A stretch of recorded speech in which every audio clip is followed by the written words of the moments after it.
तो जय हिंद साथियों, आज की इस वीडियो में बात करने वाला है आरआरबी आरपीएफ कांस्टेबल भर्ती परीक्षा 20/1/2019 को तृतीय पाली में पूछा गया क्वेश्चन सेट 11 देखने वाला है। 10 तक करा चुके हैं, अगर नहीं देखे हैं तो हमारे चैनल पर जाइएगा, प्लेलिस्ट में जाइएगा, वहां से देख लीजिएगा, ठीक ना। तो चलिए फटाफट से वीडियो को शुरू करते हैं। आपसे यही रिक्वेस्ट होगा कि वीडियो को एंड तक जरूर देखना। चैनल पर नए हैं तो चैनल को सब्सक्राइब करके वीडियो को लाइक जरूर से कर देना। अगर आप भी आरआरबी आरपीएफ कांस्टेबल भर्ती परीक्षा की तैयारी कर रहे हैं तो अगर प्रीवियस ईयर क्वेश्चन देख लिए हैं तो एक बार जरूर इसको रिवीजन कर लीजिएगा। अगर नहीं देखे हैं तो बिल्कुल देख लीजिएगा, ठीक ना, क्योंकि इसी टॉपिक से यानी कि जिस टॉपिक से सबसे ज़्यादा प्रश्न पूछा जाता है, ठीक ना, वो प्रीवियस ईयर क्वेश्चन में ही मिलता है। अगर प्रीवियस ईयर क्वेश्चन देखते हैं तो जिस टॉपिक से जितना प्रश्न यानी कि जिस टॉपिक से सबसे ज़्यादा प्रश्न पूछा जाता है उस टॉपिक को आपको अच्छे से कर जाना है, ठीक ना। तो चलिए फटाफट से वीडियो को शुरू करते हैं। अगर किसी भी एग्जाम की तैयारी करते हैं तो उससे पहले उसका प्रीवियस ईयर क्वेश्चन देखना बहुत ही ज़रूरी होता है। तो आज की इस वीडियो में हम सेट 11 देखने वाले 10 तक करा चुके हैं। अगर नहीं देखे हैं तो कमेंट या डिस्कशन में लिख दे देंगे। अगर जानते हैं तो जाकर हमारे चैनल पर भी प्लेलिस्ट में देख सकते हैं, ठीक ना। अगर कहेंगे तो कमेंट या डिस्कशन में इसका लिंक दे दें, प्लेलिस्ट का लिंक दे देंगे, ठीक ना। तो चलिए फटाफट से वीडियो को शुरू करते हैं। आज की इस वीडियो में हम यहाँ पर देखने वाले हैं सेट 11, ठीक ना। तो चलिए फटाफट से शुरू करते हैं। फटाफट से एक नंबर क्वेश्चन देखते हैं। एक नंबर क्वेश्चन में पूछा था भारतीय क्रिकेट के जनक कौन है। तो भारतीय क्रिकेट के जनक कौन है आपको बताना था। तो इसका करेक्ट आंसर हो जाएगा, यानी कि मान लेते हैं खेल से क्वेश्चन पूछा गया है। यहाँ पर खेल से है तो खेल से यहाँ पर 4 से 5 प्रश्न पूछा जाता है, ठीक ना। खेल को आपको यानी कि स्टैटिक जीके यानी स्टैटिक जीके जिसे कहते हैं, ठीक ना, उसको आपको पूरा कर जाना है, ठीक ना। वहाँ से 10 से 15 प्रश्न पूछा जाता है, ठीक ना। आरपीएफ एसआई का आंसर की जारी हो चुका है, ठीक ना। उसका भी हम यानी कि वीडियो डाल देंगे, इस वीडियो के बाद उसका भी वीडियो डाल देंगे, ठीक ना। वहाँ से भी आप जाकर देख सकते हैं किस लेवल का क्वेश्चन पूछा जाता है, ठीक ना। तो चलिए एक नंबर क्वेश्चन का करेक्ट आंसर की बात करें तो क्रिकेट का जनक कौन हो जाएगा। तो एक का करेक्ट आंसर हो जाएगा Ranjit Sinha ji. Option C the correct answer हो जाएगा। तो चलिए नेक्स्ट क्वेश्चन देखते हैं।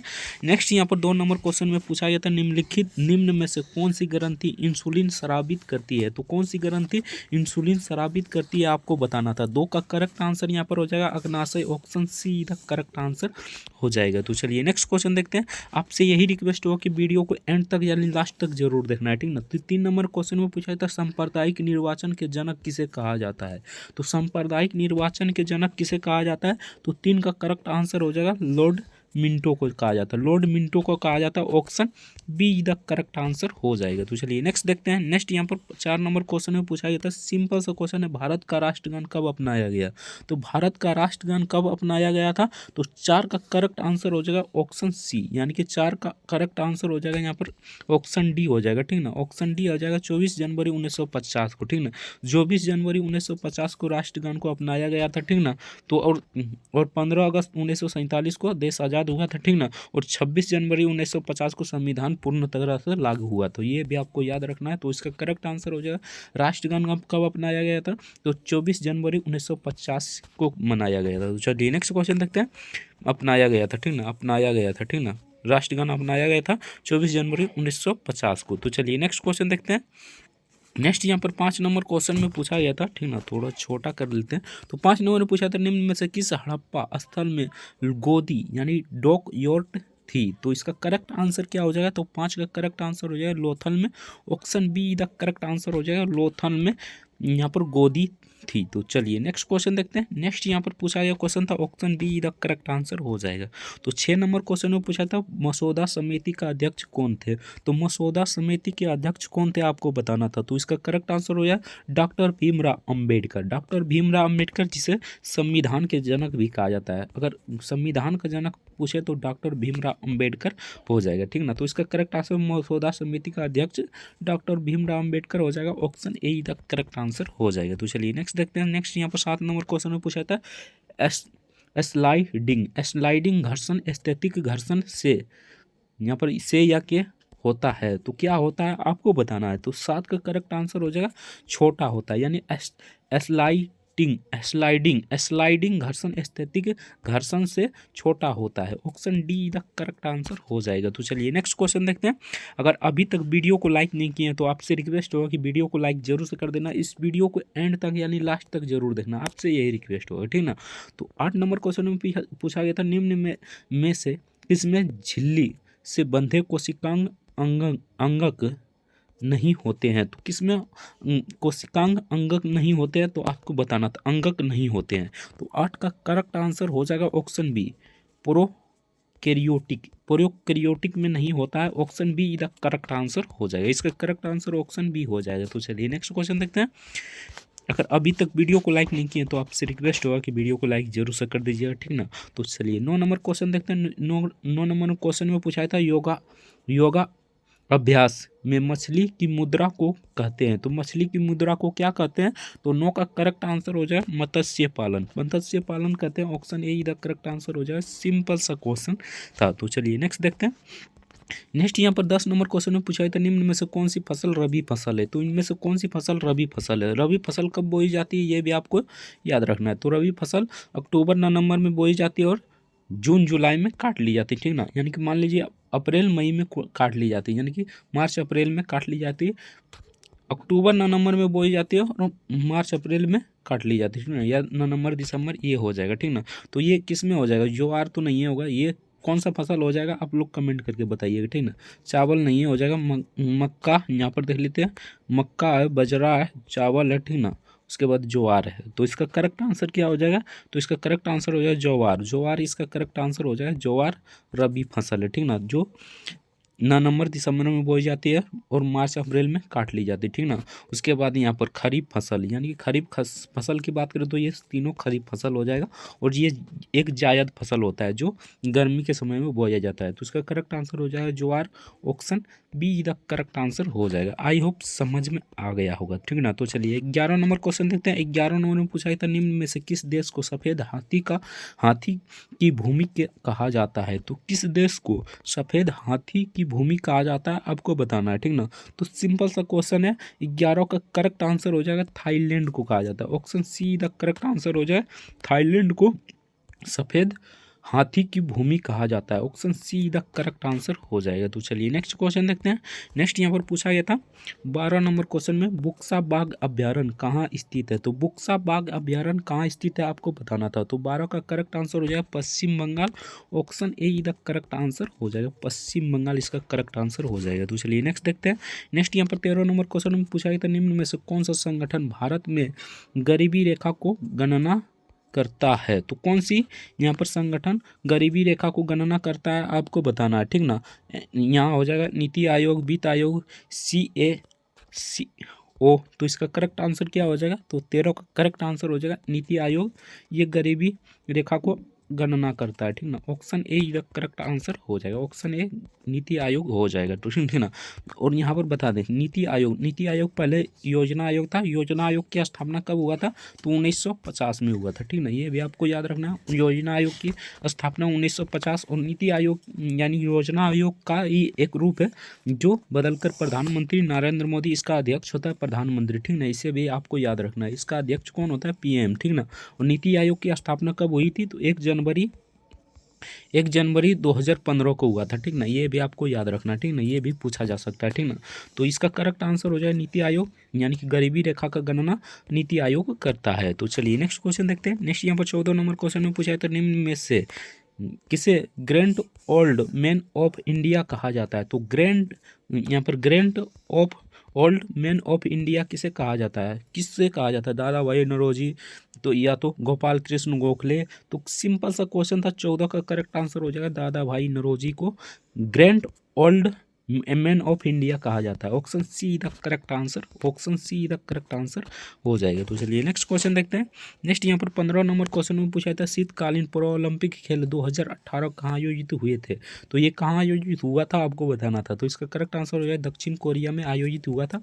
Option D the correct answer हो जाएगा दक्षिण कोरिया में आयोजित हुआ था। तो चलिए नेक्स्ट क्वेश्चन देखते हैं। उस समय का करंट अफेयर से पूछा गया क्वेश्चन था, ठीक ना। तो करंट अफेयर से 5 से 6 प्रश्न पूछा जा सकता है। अगर RPF SI का यानी कि पेपर नहीं देखे हैं तो अभी डाल देंगे। एक डाल चुके हैं, एक और डाल देंगे, ठीक ना। अभी इसके बाद जस्ट बाद डाल देंगे, ठीक ना। तो आप देख लीजिएगा, ठीक ना। तो चलिए 16 नंबर क्वेश्चन देखते हैं। 16 नंबर में पूछा था केराला स्टेडियम कहाँ स्थित है। तो केराला स्टेडियम कहाँ स्थित है आपको बताना था। तो 16 का करेक्ट आंसर हो जाएगा ऑप्शन बी ऑस्ट्रेलिया में। Option B the correct answer हो जाएगा ऑस्ट्रेलिया में स्थित है। तो चलिए नेक्स्ट क्वेश्चन देखते हैं। 17 नंबर क्वेश्चन में पूछा था भारत में विभागीय प्रणाली प्रथमतः किसने परंभव की थी?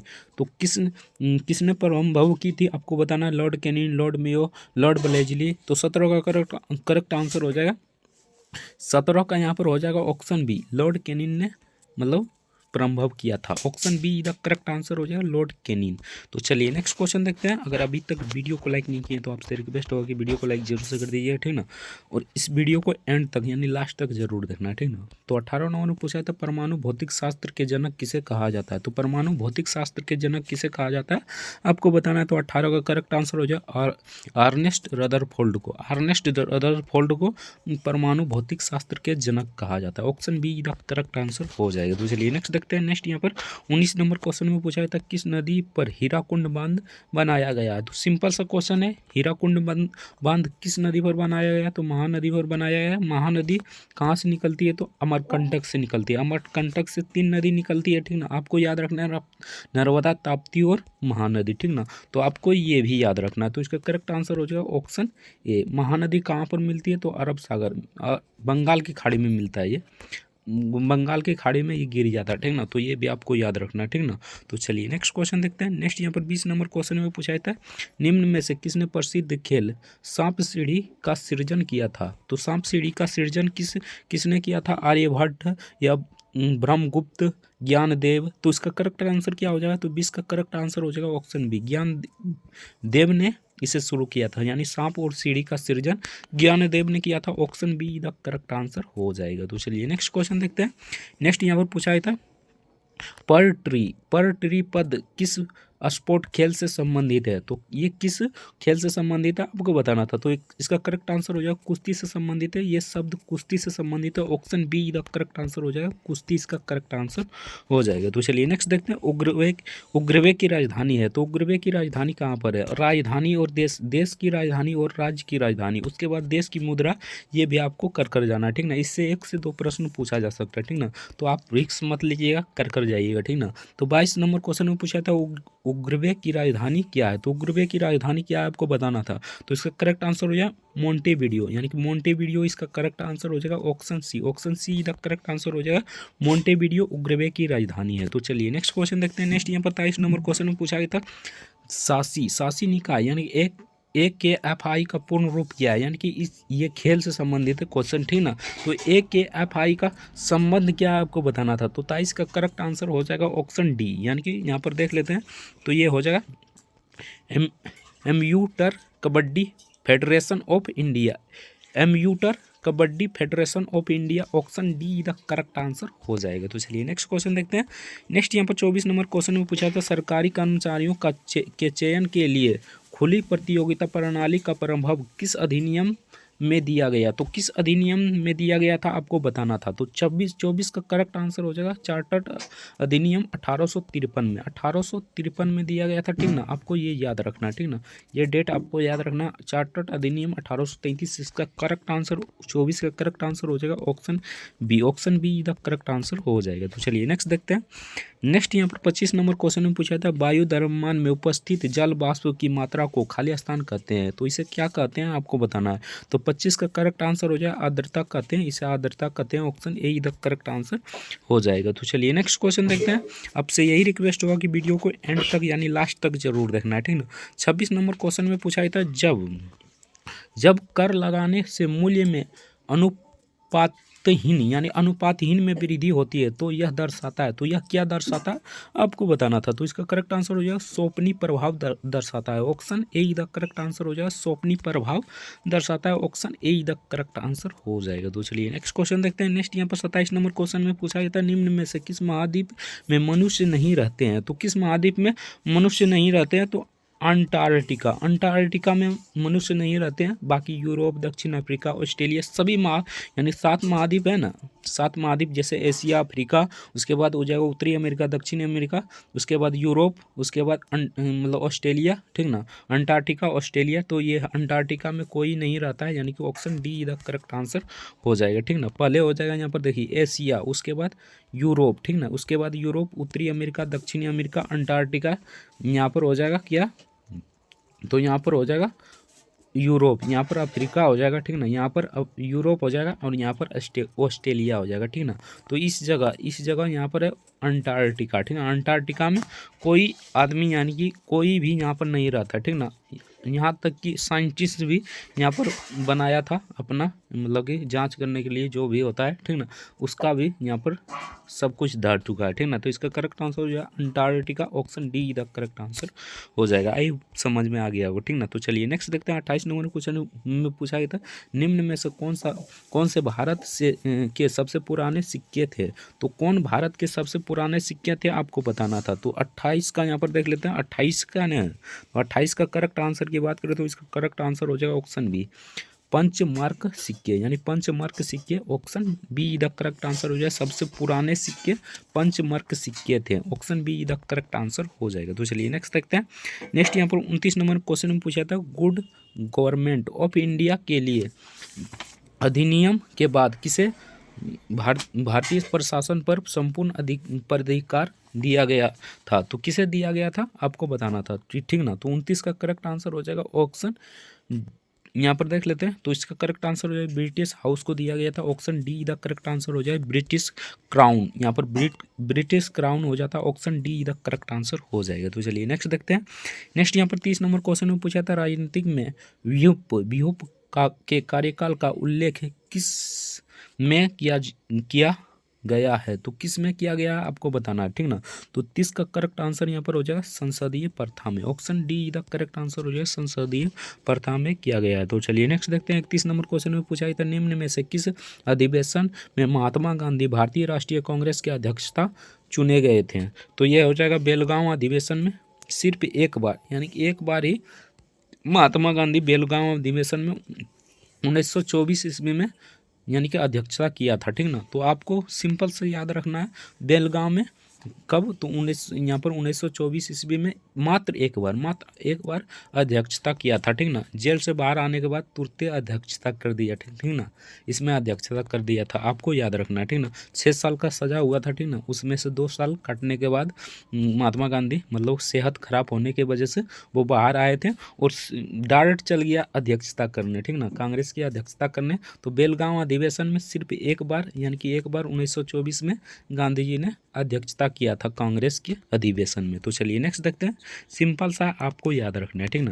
तो 32 नंबर क्वेश्चन में पूछा था, निम्न में से कौन सा ज्वालामुखी द्वीप बंगाल की खाड़ी में है। तो कौन सी ज्वालामुखी द्वीप बंगाल की खाड़ी में है आपको बताना था। तो इसका करेक्ट आंसर हो जाएगा बेरन द्वीप, option D the correct answer हो जाएगा बेरन द्वीप, ये ज्वालामुखी बंगाल की खाड़ी में है। तो चलिए नेक्स्ट क्वेश्चन देखते हैं। नेक्स्ट यहाँ पर 33 नंबर क्वेश्चन में पूछा था, सरकार बेकर लगाती है जो आय पर निर्भर नहीं है, उन्हें क्या कहा जाता है। तो उन्हें क्या कहा जाता है आपको बताना था। तो इसका करेक्ट आंसर की बात करें तो यहाँ पर देख लेते हैं, ठीक ना। तो इसका करेक्ट आंसर हो जाएगा कॉरपोरेट, यहाँ पर हो जाएगा, यानी कि 33 का देख लेना। तो 33 का करेक्ट आंसर हो जाएगा यहाँ पर एक मुसत कर, यानी कि एक मुसत कर हो जाएगा, option B the correct answer हो जाएगा। तो चलिए नेक्स्ट क्वेश्चन देखते हैं। नेक्स्ट यहाँ पर 34 नंबर पूछा था, किसी वस्तु में इसकी गति के कारण रहने वाली ऊर्जा निम्न में से कौन सी है। तो इसकी यहाँ पर देखते हैं, इसकी गति के कारण रहने वाली ऊर्जा निम्न में से कौन सी है आपको बताना था। तो 34 का करेक्ट आंसर हो जाएगा ऑप्शन डी, यानी गतित ऊर्जा रहती है, option D the correct answer हो जाएगा। तो चलिए नेक्स्ट क्वेश्चन देखते हैं। नेक्स्ट यहाँ पर 35 नंबर क्वेश्चन में पूछा था, दूसरे गोल में सम्मेलन में भारतीय राष्ट्रीय कांग्रेस के एकमात्र प्रतिनिधित्व कौन थे। तो एकमात्र प्रतिनिधित्व जवाहरलाल नेहरू था। तो 35 का करेक्ट आंसर हो जाएगा ऑप्शन, यहाँ पर महात्मा गांधी था यार, सॉरी, ठीक ना, यहाँ पर महात्मा गांधी था, यानी महात्मा गांधी एक यहाँ पर दूसरे गोल में सम्मेलन में भारतीय राष्ट्रीय कांग्रेस के एकमात्र प्रतिनिधित्व महात्मा गांधी था, option D the correct answer हो जाएगा, ठीक ना। तो चलिए नेक्स्ट क्वेश्चन देखते हैं। नेक्स्ट यहाँ पर 34 नंबर क्वेश्चन में पूछा था, भारत की संविधान सभा की केंद्रीय शक्ति समिति का अध्यक्ष किसने की थी, यानी कि अध्यक्षता किसने की थी, ठीक ना। केंद्रीय शक्ति समिति की अध्यक्षता किसने की थी आपको बताना है, ठीक ना। 36 का करेक्ट आंसर हो जाएगा जवाहरलाल नेहरू ने, यानी कि option C the correct answer हो जाएगा, जवाहरलाल नेहरू ने किया था, option C the correct answer हो जाएगा। तो चलिए नेक्स्ट क्वेश्चन देखते हैं। नेक्स्ट यहाँ पर 37 नंबर क्वेश्चन में पूछा था, निम्न में से किस रसायन में फल की सुगंध आती है। तो किस रसायन में फल की सुगंध आती है? तो 37 का करेक्ट आंसर हो जाए एस्टर में। एस्टर में option C the correct answer हो जाए। एस्टर में फल की सुगंध आती है, ठीक ना। तो चलिए नेक्स्ट क्वेश्चन देखते हैं। नेक्स्ट यहाँ पर 38 नंबर क्वेश्चन में पूछा गया था, अखिल भारतीय कामगार संघ कांग्रेस के प्रथम अध्यक्ष कौन थे? तो इसके प्रथम अध्यक्ष कौन थे आपको बताना था। तो 38 का करेक्ट आंसर हो जाएगा Lala Lajpat Rai. Option B A the correct answer हो जाएगा, लाला लाजपत राय इसके अध्यक्ष में थे। तो चलिए नेक्स्ट क्वेश्चन देखते हैं। नेक्स्ट यहाँ पर 39 नंबर पूछा गया था, महाराष्ट्र में रोशमी किसान समूह का नेतृत्व निम्न में से किस क्रांतिकारी द्वारा किया गया था? तो किस क्रांतिकारी द्वारा किया गया था आपको बताना था। तो इसका करेक्ट आंसर हो जाएगा वासुदेव बलवंत फड़के द्वारा, यानी कि option C the correct answer हो जाएगा। इसका करेक्ट आंसर ऑप्शन सी हो जाएगा, ठीक ना। तो चलिए नेक्स्ट क्वेश्चन देखते हैं। सौरमंडल का सबसे कम घना ग्रह कौन सा है? तो सौरमंडल का सबसे कम घना ग्रह कौन सा है? तो 40 का करेक्ट आंसर हो जाएगा ऑप्शन डी, यानी कि Shani. Option D the correct answer हो जाएगा, शनि सबसे यानी कि कम घना ग्रह है। तो चलिए नेक्स्ट क्वेश्चन देखते हैं। अभी तक वीडियो को लाइक नहीं किया तो आपसे रिक्वेस्ट होगी वीडियो को लाइक जरूर से कर दीजिएगा। इस वीडियो को एंड तक यानी कि लास्ट तक जरूर देखना। किस वर्ष भारत का संघीय न्यायालय की स्थापना की गई थी? तो किस वर्ष भारतीय संघीय न्यायालय की स्थापना की गई थी? तो 41 का करेक्ट आंसर की बात करें तो इसका करेक्ट आंसर हो जाएगा 1937 में। Option A the correct answer हो जाएगा, 1937 का करेक्ट आंसर हो जाएगा, ठीक ना। तो चलिए नेक्स्ट देखते हैं। अगस्त प्रस्ताव कब पारित हुआ? तो अगस्त प्रस्ताव कब पारित हुआ था? तो इसका करेक्ट आंसर हो जाएगा 1940 में। और 1940 अगस्त प्रस्ताव पारित करने के बाद तुरंत महात्मा गांधी ने भारत छोड़ो आंदोलन 1942 में किया था, ठीक ना। तो अगस्त प्रस्ताव यहाँ पर पूछा गया है तो 1940 हो जाएगा। Option D the correct answer हो जाएगा, तो ठीक ना। तो चलिए नेक्स्ट क्वेश्चन देखते हैं। नेक्स्ट यहाँ पर 43 नंबर क्वेश्चन में पूछा गया था, निम्न में से किस देश का विश्व में सबसे बड़ा समुद्री तट है? तो किस देश का विश्व में सबसे बड़ा समुद्री तट है आपको बताना है। तो 43 का करेक्ट आंसर हो जाएगा कनाडा का। कनाडा का विश्व में सबसे बड़ा यानी कि विश्व में सबसे बड़ा समुद्री तट कनाडा के पास है, यानी कि इस देश के पास है। ऑप्शन बी की द करेक्ट आंसर हो जाएगा। तो चलिए नेक्स्ट क्वेश्चन देखते हैं।